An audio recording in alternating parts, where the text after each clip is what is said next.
Importante colocar nessa conversa nossos analistas, começando com Yuri Pita aqui no estúdio agora. Yuri, mais uma vez, boa noite, né?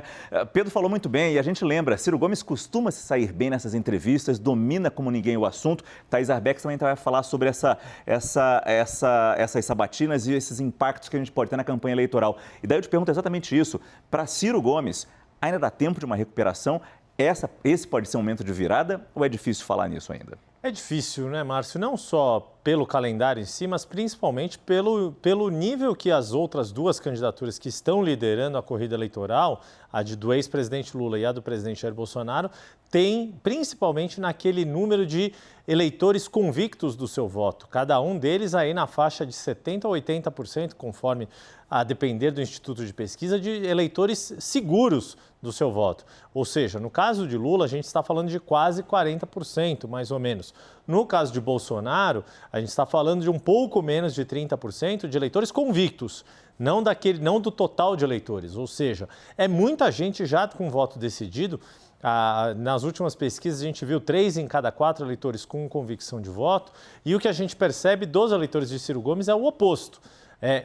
A relação se inverte. 1/3 dos eleitores de Ciro vão seguir com ele até o fim e outros 2/3 estariam dispostos a mudar de voto. E uma tendência de que uma boa parte desses votos iria para o ex-presidente Lula, porque são pessoas que mais rejeitam Bolsonaro do que Lula. A grande questão é que o discurso de Ciro Gomes tem sido de rejeição aos dois.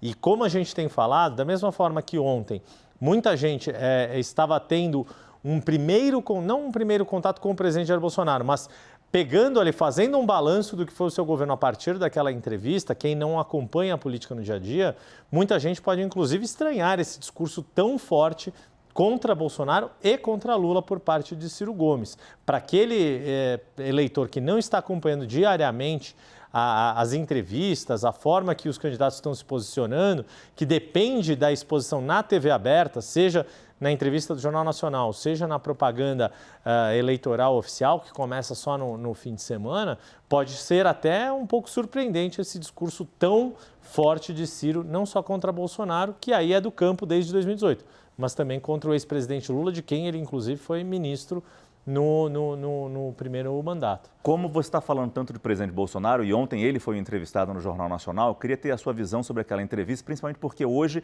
ele manteve os pontos que ele falou durante a entrevista, né? Exato.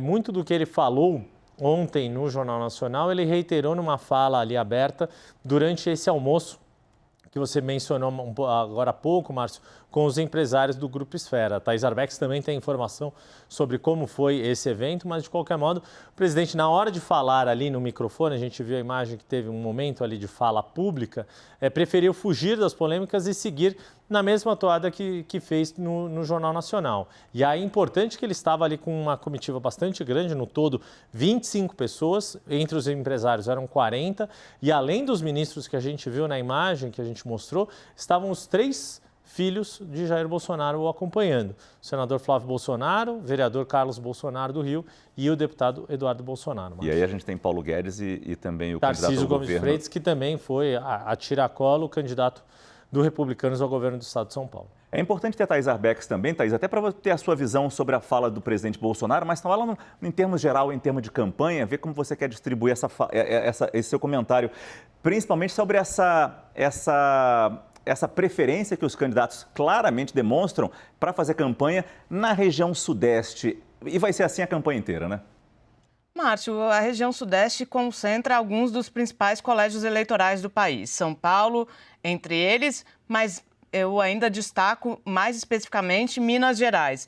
A gente sabe que o presidente Jair Bolsonaro, por exemplo, decidiu começar a campanha em Minas, voltou ao estado no fim da semana passada, a primeira semana de campanha, e a gente sabe que o ex-presidente Lula também tem se esforçado bastante para fazer ali muitos acenos ao eleitor mineiro. Ele fez um primeiro grande comício ali no estado para conversar com esse eleitor. O Yuri até costuma citar com bastante frequência que, tradicionalmente, quem vence em Minas Gerais é o candidato que acaba levando a eleição presidencial. Então, como a gente volta, nem sei se eu posso fazer essa comparação, mas eu acho que dá. Como a gente volta a ter uma eleição mais dentro dos padrões, diferentemente do que foi 2018, quando muitas coisas foram desconstruídas, entre elas, por exemplo, a propaganda de rádio e televisão, os candidatos voltam a fazer caminhos tradicionais. Esse de olhar bastante para Minas Gerais, de olhar bastante para São Paulo. A gente vê que em São Paulo, embora as pesquisas apresentem alguma distância do ex-presidente Lula e Bolsonaro, há uma convicção de que ele já ultrapassou o Lula em São Paulo e no Rio de Janeiro. Então, há esse olhar mais atento para essa região. Márcio. Obrigado, Thaís. Obrigado também, Yuri Pita.